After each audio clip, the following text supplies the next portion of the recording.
Salut tout le monde, c'est Mush, le pirate qui vaut 140 millions de berries. Aujourd'hui, dernier épisode de One Piece Story. Je vous avais demandé de choisir entre Sentomaru et Doc Q, et vous avez été une majorité à voter pour... Ah bah non, vous avez autant voté pour l'un que pour l'autre. Et ça signifie qu'il y aura donc un épisode supplémentaire pour cette saison 2. On va donc commencer avec Sentomaru, sans plus attendre, c'est parti pour le One Piece Story.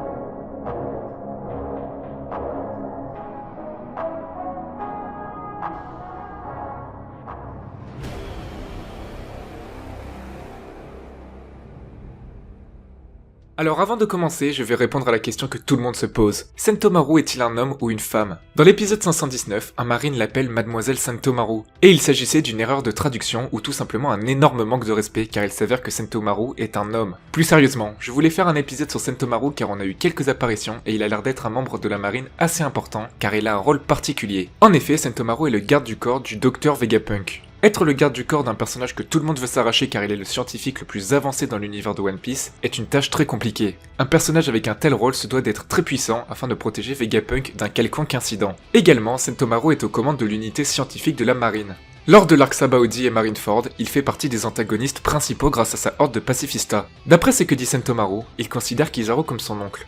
On ne sait pas précisément s'ils ont des liens de parenté, mais dans tous les cas, cela signifie qu'ils s'indiquent comme étant dans la famille de l'amiral Kizaru. Et on n'oublie pas que dans One Piece, quand un membre de la famille est puissant, c'est souvent le cas pour les autres membres de la famille. Bien qu'il ait l'air de dépendre de sa horde de pacifistas qui est d'ailleurs très puissante, il ne faut pas négliger sa puissance en combat seul. Sentomaru maîtrise le haki de l'armement et de l'observation. D'ailleurs, il faut savoir que l'on n'a jamais vu Sentomaru se faire battre complètement. Dans chacun de ses affrontements, ça s'est terminé en victoire ou en interruption. Très récemment, on a eu des informations concernant le haki de l'armement. En effet, on ne faisait pas forcément attention à pourquoi certains plaçaient leurs mains de cette manière, mais il s'avère que c'est une technique possible lorsque le haki de l'armement est bien maîtrisé. Il suffit de placer les paumes de la main vers l'adversaire, et le haki de l'armement peut projeter l'adversaire sans le toucher. Et on remarque que Sentomaru maîtrisait cette technique car il l'utilise à plusieurs reprises sur Luffy. Ainsi, ajoutez à cette force les pacifistas qui obéissent à ses ordres, et on se retrouve avec un combattant très résistant et redoutable. On va désormais passer à quelques faits divers à propos de Sentomaru. Il se pourrait que son personnage soit inspiré de Kintaro, qui est un héros devenant ami avec des animaux, comme des ours par exemple. D'ailleurs, ça se confirmerait grâce à cette cover du chapitre 924, où on peut le voir couper du bois à côté d'un couple d'ours. Sentomaru est vu avec le symbole de Tomoe, et ma théorie est qu'il pourrait très bientôt éveiller un Sharingan. Abonnez-vous, je prépare mon spectacle à Mulhouse le 8 octobre, ainsi qu'à Limoges le 12 novembre. Plus sérieusement, ce symbole est également vu sur Ener, et il faut savoir que c'est un symbole antique du Japon qui est commun dans les emblèmes familiaux. Dans One Piece, il est le premier personnage de la série à avoir son nom écrit en kanji plutôt qu'en hiragana ou katakana. Cela est ensuite partagé avec des personnages du pays de Wano.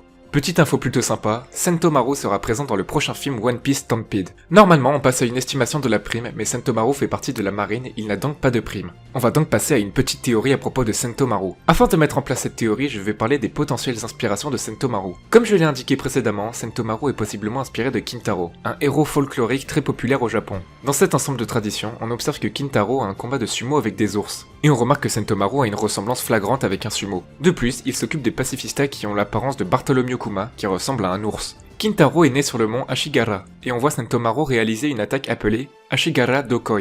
Ce mont Ashigara était dans une ville appelée Sengoku-hara, et dans le passé, il y avait un shogunat similaire à celui de Wano-kuni. Ensuite, Sentomaru est possiblement inspiré de Momotaro. Sentomaru veut littéralement dire « garçon de bataille couleur pêche », et Momotaro signifie « garçon couleur pêche ». Dans la nouvelle appelée Samurai Momotaro, l'histoire se passe durant la période féodale. Des daimyo se disputent, ce qui remet en cause la future succession à la tête du pays. Cela ressemble en quelques points à Wano-kuni. Ainsi, il serait possible que l'on revoie Sentomaru à Wano-kuni. Son nom fait d'ailleurs vraiment allusion aux différents noms que l'on a pu voir à Wano-kuni. Également, on a vu Orochi dire qu'il voulait Vegapunk et ça ferait encore allusion au retour de Sentomaru à Wano. Je pense également qu'il s'y rendra avec Kizaru. On a vu une simple discussion où Kizaru demandait à Akainu s'il devait se rendre à Wano-kuni, et Akainu le met en garde en disant qu'il ne faut pas sous-estimer les samouraïs. Ainsi, en voyant comment ça se déroule à Wano-kuni, il finira quand même par s'y rendre et on pourra les voir se défendre afin de préserver Vegapunk dans leur camp. De plus, comme on le sait, il y aura une immense bataille durant Wano-kuni, et je trouve ça presque évident qu'il y ait des personnages venant d'un peu tous les côtés. Des pirates, des samouraïs, des empereurs, le CP0, la marine, etc.